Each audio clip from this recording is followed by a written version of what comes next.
অনেক দিন আগের কথা। শান্তিপুর গ্রামে সিন্ড্রেলা তার বাবা মার সাথে থাকতো। তার বাবা মা ছিল অনেক গরিব। তারা কৃষি কাজ করত। কৃষি কাজ করে যে টাকা কামাতো সেই টাকা দিয়ে কোনো রকমে দুবেলা খেয়ে পড়ে এবং সিন্ড্রেলার স্কুলের খরচ চালাতো। সিন্ড্রেলা পড়ালেখায় খুবই ভালো স্কলারশিপ পেয়ে গ্রামের এক বড় কলেজে ভর্তি হয়ে যায়। সিন্ড্রেলা দেখতে অনেক সুন্দর ছিল। তার সৌন্দর্যের প্রধান কারণ ছিল তার সোনালী ও রূপালী রঙের চুল। প্রথম দিন যখন সিন্ড্রেলা কলেজে যায়, কলেজের সব মেয়েরা সিন্ড্রেলাকে দেখে অবাক হয়ে যায় আর ওর সৌন্দর্যের রহস্য জানতে চায়। অনেকে এসে জিজ্ঞেস করে, এই শোনো, তোমার এই চুলের রহস্য কি? তোমার চুল দেখে মনে হচ্ছে অর্ধেক চুল স্বর্ণ দিয়ে সোনালী রঙের আর বাকি অর্ধেক চুল রূপা দিয়ে রূপালী রঙের। আমি এরকম চুল আগে কখনো দেখিনি, আর তোমাকে এই চুলে অনেক সুন্দর লাগছে। এই কলেজে তোমার থেকে সুন্দর আর কেউই নেই। এভাবে এক একজন আসছিল আর সিন্ড্রেলাকে তার চুলের আর রূপের প্রশংসা করছিল। কিন্তু এই কলেজে এরিকা নামের আরেকজন বড় লোকের বদমেজাজে মেয়ে ছিল। তার বাবার অনেক টাকা ছিল। সে গাড়িতে করে স্কুলে আসতো। সিন্ড্রেলার এত প্রশংসা দেখে তার অনেক হিংসে হয়। এরপর সে সিন্ড্রেলার কাছে গিয়ে বলে, আচ্ছা বলো তো, তোমার কয়টা গাড়ি আছে? তোমার বাবা তোমাকে কয় টাকা পকেট মানি দেয়? আর তোমার বাসায় কয়টা চাকর আছে? আমার বাবা তো আমাকে মাসে 1,00,000 টাকা হাত খরচ দেয়, আর আমি রোজ নতুন গাড়িতে করে কলেজে আছি। আমার বাসায় তো এক এক কাজ করার জন্য আলাদা এক এক চাকর আছে। তখন সিন্ড্রেলা বলে, এরিকা, তুমি তো অনেক বড় লোকের মেয়ে, কিন্তু আমার বাবা এত বড় লোক না। আমার কোনো গাড়ি নেই না, আমার বাবা আমাকে 1,00,000 টাকা হাত খরচ দেয়। আমার বাবা মা তো কৃষক। তারা সারাদিন খেতে কাজ করে, সারাদিন কষ্ট করে যে 2 পয়সা কামায় সেই টাকা দিয়ে আমাদের খুব কষ্ট করে দুবেলা সংসার জোগাতে হয়। মাঝে মাঝে আমরা না খেয়ে ঘুমিয়ে পড়ি। আর আমি তো এখানে অ্যাডমিশন পেয়েছি আমার স্কলারশিপের জন্য, নয়তো আমার এত সামর্থ্য নেই যে আমি এত বড় কলেজে পড়বো। এরিকা এই কথা শুনে হাসতে হাসতে বলে, হ্যাঁ শোনো শোনো সবাই, এই মেয়ের কথা শোনো। এই মেয়ে তো একটা ফকির, আর তোমরা এই মেয়ের চুলের চেহারার প্রশংসা করছো। তোমরা কি জানো না আমি কত বড় লোক? চলো চলো, তোমরা এখন আমার প্রশংসা করো। আমার চুলের, আমার চেহারার, আমার সৌন্দর্যের, আর আমার বাবা কত বড় লোক এটার প্রশংসা করো। এরপর আশেপাশের মেয়েরা এরিকার প্রশংসা করে, আর এরিকা হাসতে হাসতে সেখান থেকে চলে যায়। এরিকা চলে যাওয়ার পর সে মেয়েগুলো ওর উপরে সব রাগ প্রকাশ করে। এরিকা বড়লোকের বাপের নষ্ট মেয়ে। এই মেয়ে যদি এরকম দেমাকি আর টাকা না থাকতো তাহলে আমরা কখনোই ওর কোনো প্রশংসা করতাম না। এখন ওর কথা শুনতে হয়, কারণ ওর কথা না শুনলে আমাদের কলেজ থেকে বের করে দিতে পারে। সিন্ড্রেলা, তুমিও এরিকার কাছ থেকে দূরে দূরে থাকবে। তুমি আবার ওর সাথে লাগতে চেও না। এভাবেই দিন চলছিল। হঠাৎ একদিন ক্লাসে ম্যাডাম এসে বলে, সিন্ড্রেলা, প্রতি বছর আমাদের কলেজ থেকে আমাদের কলেজের রিপ্রেজেন্টেটিভ হিসেবে একজন মেয়ে অন্য কলেজে যায়, আর আমরা এবছর তোমার থেকে সুন্দর আর ইন্টেলিজেন্ট কাউকে পাচ্ছি না। তার থেকেও বড় কথা হচ্ছে তোমার চুলের মতো চুল আর কোথাও কারো নেই।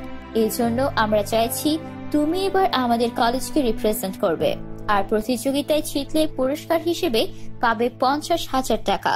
এই কথা শুনে এরিকা মনে মনে অনেক রাগ ও হিংসা করতে থাকে, আর ভাবে, এই কলেজের সবচেয়ে ধনী মেয়ে হচ্ছে আমি, আর এই ম্যাডাম আমাকে না নিয়ে এই ভিখারি সিন্ড্রেলাকে নিল। এই অপমানের প্রতিশোধ আমি নেবই নেব। অন্যদিকে সিন্ড্রেলা জোরে সোরে প্রস্তুতি করতে থাকে। বাসায় এসে নাচ, গান, ক্যাটওয়াক এবং বড় বড় স্পিচ দেওয়ার প্রস্তুতি নিতে থাকে। এভাবে কিছুদিন চলে যায়। একদিন এরিকা সিন্ড্রেলার বাসায় এসে বলে, তুমি আমাদের কলেজকে রিপ্রেজেন্ট করবে, কিন্তু তোমার চুল তো এখন আগের মতো সুন্দর লাগছে না। এই নাও, আমি তোমার জন্য এই ব্র্যান্ডের শ্যাম্পু ও কন্ডিশনার নিয়ে এসেছি। এগুলো এই দেশের না, এগুলো আমি বাবাকে বলে লন্ডন থেকে এনেছি। তুমি এগুলো দিলেই তোমার চুল আরো সুন্দর হয়ে যাবে। এরিকা, তুমি আসলেই অনেক বড় মনের মানুষ। তুমি আমার মতো একটা গরিব মেয়ের জন্য এত কিছু করেছো, ধন্যবাদ তোমাকে। এই 50,000 টাকা আমার অনেক বেশি দরকার। আমার বাবা অনেক অসুস্থ, তার চিকিৎসার জন্য 50,000 টাকা লাগবে। আমি কোনোভাবেই এই কম্পিটিশনে হারতে চাই না। এরিকা সিন্ড্রেলাকে শ্যাম্পু আর কন্ডিশনার রেখে দিয়ে যায় আর মনে মনে বলতে থাকে, এই গরিব মানুষজন কত সহজে যে কারো কথা বিশ্বাস করে ফেলে। এখন দেখবো সিন্ড্রেলা, কিভাবে তুমি কম্পিটিশন জেতো।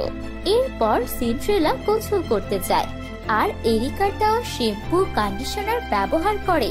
গোসল শেষে যখন সে বের হয়, নিজেকে আয়নায় দেখে অবাক হয়ে যায় আর ওর পায়ের নিচের মাটি সরে যায়, কারণ ওর মাথা পুরোটাই টাক হয়ে গিয়েছিল।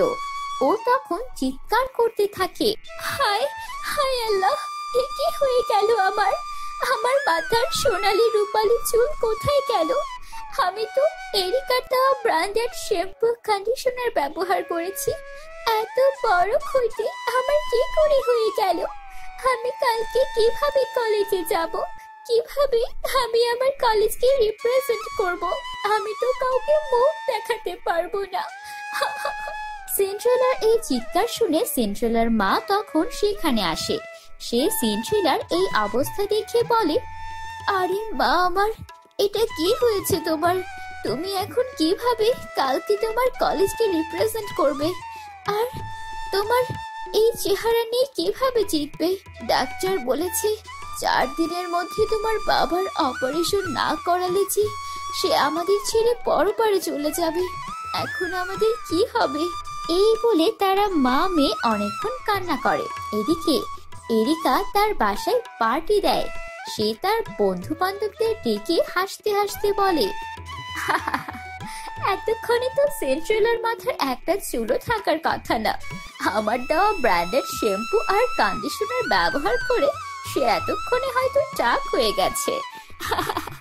আমিও দেখবো সে কিভাবে কলেজে যায়। কাল কলেজে না গেলে প্রিন্সিপাল অবশ্যই আমাকে কলেজের রিপ্রেজেন্টেটিভ হিসেবে পাঠাবে। সন্ধ্যায় সিন্ড্রেলাদের বাড়িতে এক বুড়ি আসে। সে এসে বলে, মা, আমি 2 দিন ধরে কিছুই খাইনি। কোনো খাবার কি তোমাদের ঘরে আছে? আমাকে কিছু খেতে দেবে? তখন সিন্ড্রেলা তার নিজের খাবার নিয়ে এসে বলে, দাদিমা, আমাদের বাসায় তেমন ভালো কোনো খাবার নেই। আমার ভাগের কিছু খাবার রয়ে গেছে। এটা খেলে যদি আপনার পেট ভরে তো আপনি খেয়ে নিন। এরপর সেই বুড়ি একটা সুন্দর পরীতে রূপান্তরিত হয়ে যায় আর বলে, সিন্ড্রেলা, আমি তোমার সম্পর্কে সব জানি। আমার কিছু লাগবে না। আমাদের পরিণতির নিয়ম আছে, লোভী মানুষদের সাহায্য করতে নেই। আর এই জন্য আমি তোমার পরীক্ষা নিচ্ছিলাম। আমি সকালে তোমাকে আর তোমার মাকে কাঁদতে দেখেছি। আমি এখন জাদু দিয়ে তোমার মাথায় সোনালি আর রূপালি চুল দিয়ে দেব। তুমি চাইলে এই সোনালি আর রূপালি চুল ছিঁড়ে বিক্রিও করতে পারবে, কারণ এগুলো আসল সোনার ও রূপার চুল। এই বলে পরী সিন্ড্রেলার মাথায় সোনার ও রূপার চুল দিয়ে দেয়, সাথে একটা সুন্দর চকচকে ড্রেস। এটা দেখে সিন্ড্রেলা অনেক খুশি হয়ে যায় আর তখন পরী সেখান থেকে অদৃশ্য হয়ে যায়। পরের দিন কলেজ রিপ্রেজেন্টেটিভ হিসেবে সে অন্য কলেজে যায়। সেখানে গিয়ে সে নাচ, গান, ক্যাটওয়াক ও স্পিচ দেয়। তার সব পারফরমেন্স সবার অনেক পছন্দ হয় এবং মেয়েদের মধ্যে সে প্রথম পুরস্কার পায়, সাথে 50,000 টাকা। এরপর সে ট্রফি নিয়ে স্কুলে আসে। স্কুলে আসার পর স্কুলের ম্যাডাম সবার সামনে সিন্ড্রেলাকে দাঁড় করিয়ে বলে, তুমি আমাদের গর্ব। তুমি প্রথম আমাদের স্কুলের জন্য এই ট্রফি এনে দিয়েছো।